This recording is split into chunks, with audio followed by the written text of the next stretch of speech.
Hey guys, Garvey here. Today, I want to talk about a possible theory as to how the process of telling stories to one another first emerged in human history. Before I get to that, however, I'd like to apologize for the lack of uploads recently. I've been working on my next feature film, so I haven't had as much time to devote to making these videos as I would like. I'll continue to try to upload whenever I have the opportunity to do so. Now, on to the discussion. The craft of storytelling is one of the most ancient and profound forms in human history.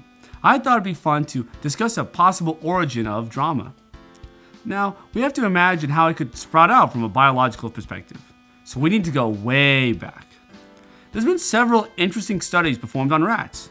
One study, in Jaap Panksepp's book Effective Neuroscience, was on how rats play with one another, specifically how a small rat plays with a large rat. Typically, the large rat can dominate and beat the small rat 90% of the time. However, the small rat will not play with the larger rat unless the big rat lets him win 30% of the time. This is seen as a biological emergence of ethics. This led to the theory that ethics emerged out of animals and evolved into the ethics we have today through a series of iterative games that would be played for millions and millions of years. I think that the desire and perhaps even need to tell stories emerged and evolved from us playing games with one another. First, we need to break down exactly what a game is and what its function is. If games are possibly responsible for all of our ethics, then it means a lot more than just trying to have fun by playing a game. I think the most prevalent reason for animals to play games, at least relative to this discussion, is to provide opportunities and create instances for excellence to emerge.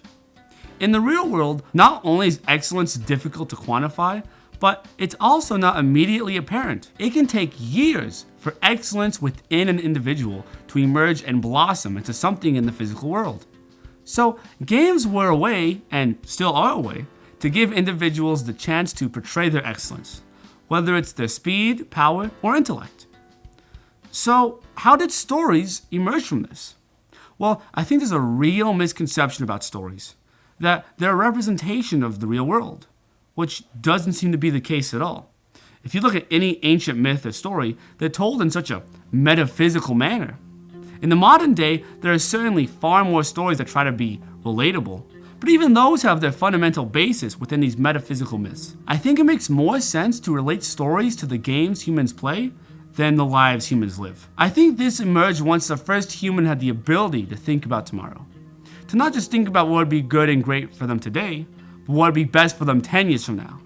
And not only that, but what would be best for their village 100 years from now. Because of this jump in cognitive power, I think it may be possible that stories emerged from ancient man imagining how games could possibly be played and how they could possibly go. And beyond that, I think that they may have tried to construct a game that led to the most enjoyable viewing for the audience of the game. What if the small rat was able to win at the very last second? What if the big rat was able to defeat 100 small rats? I think a story can be, and maybe should be thought of as a game in which every role is locked in and predetermined before the participants play. It is called a play for a reason. Also, another connection between game and story is their core function. As I've stated earlier, the core function of a game is to create an instance in which the excellence of an individual can be swiftly and soundly demonstrated. A story has a very similar function.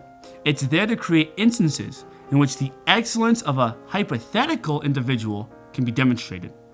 Or, in other words, it's there to create instances in which the excellence of an idea can be demonstrated. Whether it's the ideas and philosophies in Dostoevsky's work, or the rules and commandments in the Bible.